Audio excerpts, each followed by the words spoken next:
morning, everyone. This is Tony from Her Homestead Skills. Welcome, everyone. I want to thank all of you who have used the link that I have provided for an Amazon store that I have just recently set up. If you use my link, I get a tiny little commission on anything you purchase, and it really doesn't cost you anything more to use my link. I fully appreciate all my regulars and all my new subscribers, so thank you again very much, all of you. We do a lot of canning and prepping here because, well, the times are difficult, and I don't think that they're going to get any better. I really don't like to dwell on the negatives, so I'm going to try to avoid them, and we're going to work on the positive, and that is what we can do to make our lives easier and better. And obviously, removing any extra debt certainly takes a load off.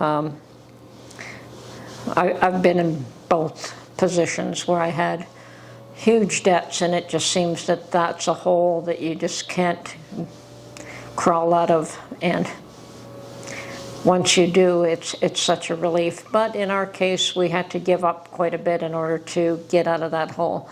But it's done, and life is certainly a little bit more relaxed in that sense, I suppose, when you don't have all those issues weighing on you all the time. So obviously getting rid of debts is a good thing, and one of the best things that you can do to make your life easier. And then, I mean, in this day and age, things are tough enough as it is without having to carry debts.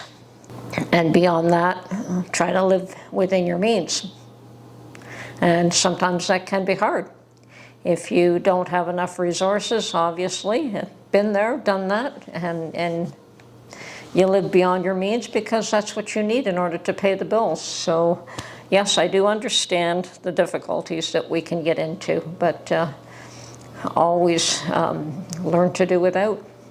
And that's something I've learned from the time I was a child, learned to do without, and did that in order to get ahead a little bit more.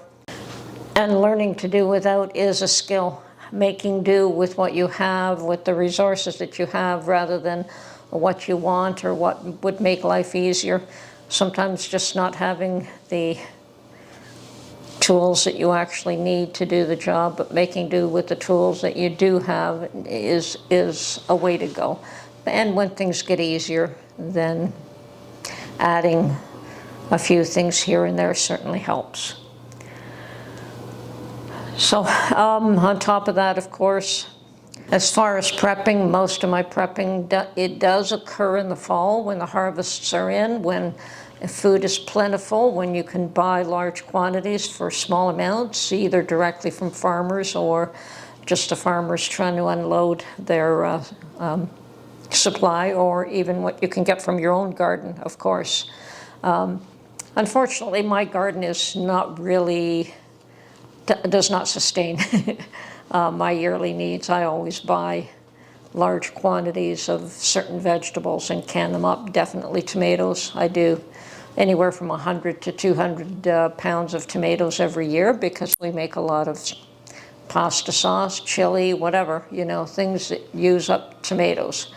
So that is one staple in this house, and I don't do without. And things like corn, when the corn is fresh, I like to can up corn, and certain other vegetables. I mean, there are things like potatoes that you can buy year-round that I don't have to process in the fall when I'm busy as it is. I can do that throughout the year.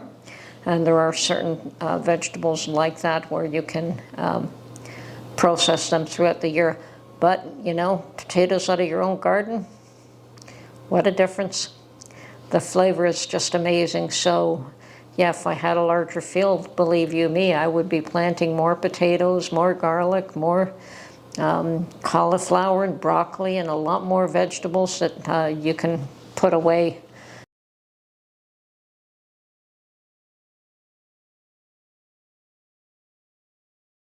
One year I had the loveliest bushel harvest of peppers, bell peppers, and I didn't know what to do with them. And I've learned that the best thing I can do with them is just slice them up and freeze them, and they're just beautiful. If you can't eat them fresh, that's the best thing that you can do. Some things are best canned, some things are best frozen, some things are best dehydrated. Now, perhaps some year I will get a freeze dryer. That's not in my budget right now. So it would be nice, but at this point in my life, that is just not in my budget. So maybe, perhaps some year, we'll see what happens.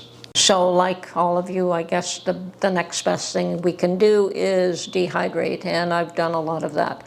As a matter of fact, I still have probably about 100, maybe 150 pounds of dehydrated potato chips that I made.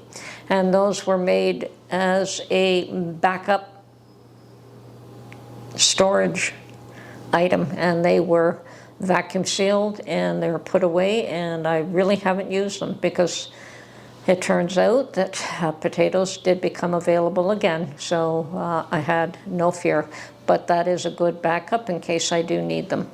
And I have bags and bags of rice and flour, and dehydrate. Well, actually I don't dehydrate those, I just vacuum seal and put them away. And beans. I did buy a whole bunch of beans, and Mark and I are really not big bean eaters, but you need that emergency supply. And we don't know which way the world is going, and I still recommend that you have an emergency supply of food and the bare essentials, and anything above and beyond that you can put away from yourself would be a good idea. But even just putting away that little security stash that you know you can eat for 6 months, and even if it isn't the heartiest of meals, or maybe not the meals that you'd prefer, at least it's eating. And that's the way I feel about beans. I know some people have beans in their diet every day, and that's wonderful. I wish that we had grown up that way, but we haven't. For us, it's pasta, which is fine. Although Mark's trying to stay away from carbs. We have an issue with that. We both like our carbs, but trying to minimize that a little bit. And I think beans have more protein, but if it came down to it, we would eat the beans, no doubt about it. On the upside, spring is almost here. Yay! I am so looking forward to going to my garden. I guess I can go there right now, but it's still too early to do much of anything. I'll give it another couple of weeks, and I think by mid-March I can start seeing if I can, prepare the soil a little bit, turn it a little bit here and there every day. I still just turn it with a shovel. So good exercise. I need the exercise, and I don't mind doing that as long as I don't overdo it. And I do have to start planting some seeds, and I did buy some seed trays, and I definitely have to start planting some seeds right now. It is time. So I'm going to focus on that for the next day or two and see how much of that I can get done. We do a lot of canning and prepping, and I do have a pantry that I keep stocked up. And sometimes it seems like we don't eat out of it at all, and other times we eat out of it every day.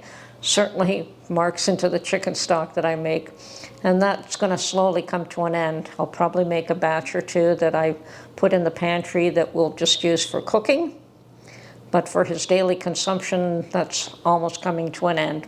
When winter is over, that's when I stop making that for him. But it is also very useful for cooking meals, and we did just do that the other day. I'm going to show you what we can do with some pantry meals. There is something to be said for canning things up, but you also have to find a way to use them. And some things, well, I use all the time, like my tomatoes, and other things, well. And I made a huge supply of bread and butter pickles last year because I probably got the best harvest of cucumbers that I've ever had. So what are you going to do with that? And I just could not let them go to waste. So I've got jars and jars and jars of bread and butter pickles, but that's fine. They'll probably be good for a couple of years yet, and we'll slowly get through them, And yes, make hay while the sun shines. harvest what you can when you can. And I had the jars, why not fill them up? And I don't know that I've ever been able to fill up every jar that I have. I have attempted to do that. I may attempt to do that again this year. But there were a couple of years there where I just bought jars and jars and jars from the thrift store, from Home Hardware when they had an amazing sale one time. I think I bought 13 cases of pint jars when they had them on for $6 and $7 for a case. You won't find those prices today, so. But I have more jars than what I need, thankfully.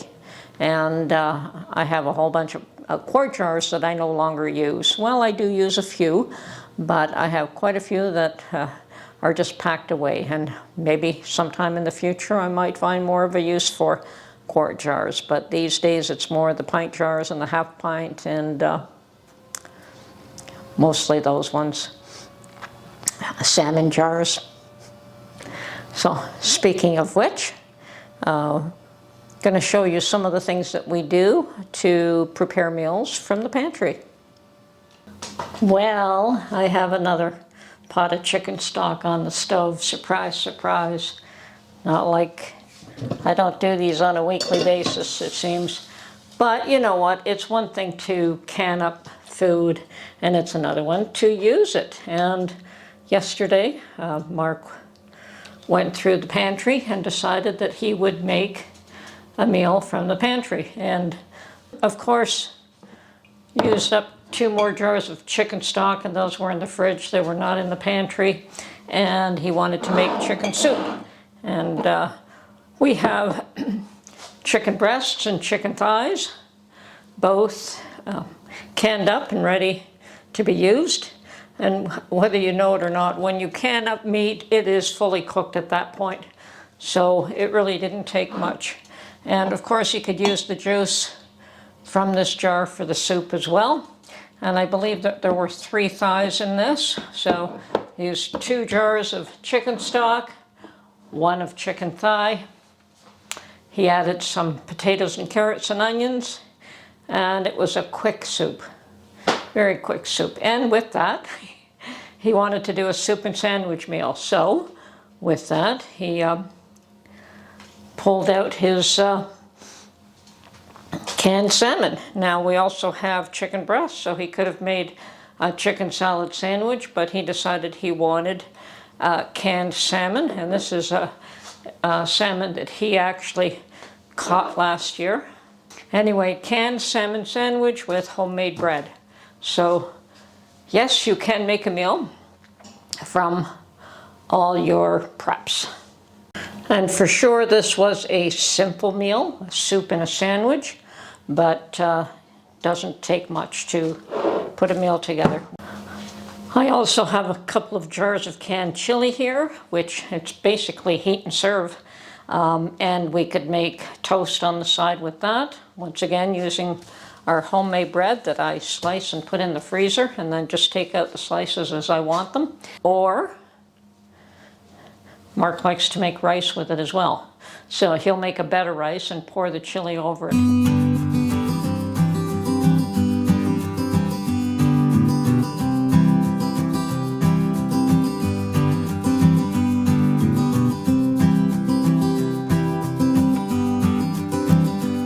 Anyway, this is Tony from Her Homestead Skills. Hope you enjoyed this video today, and we will catch you on the next one. Bye for now.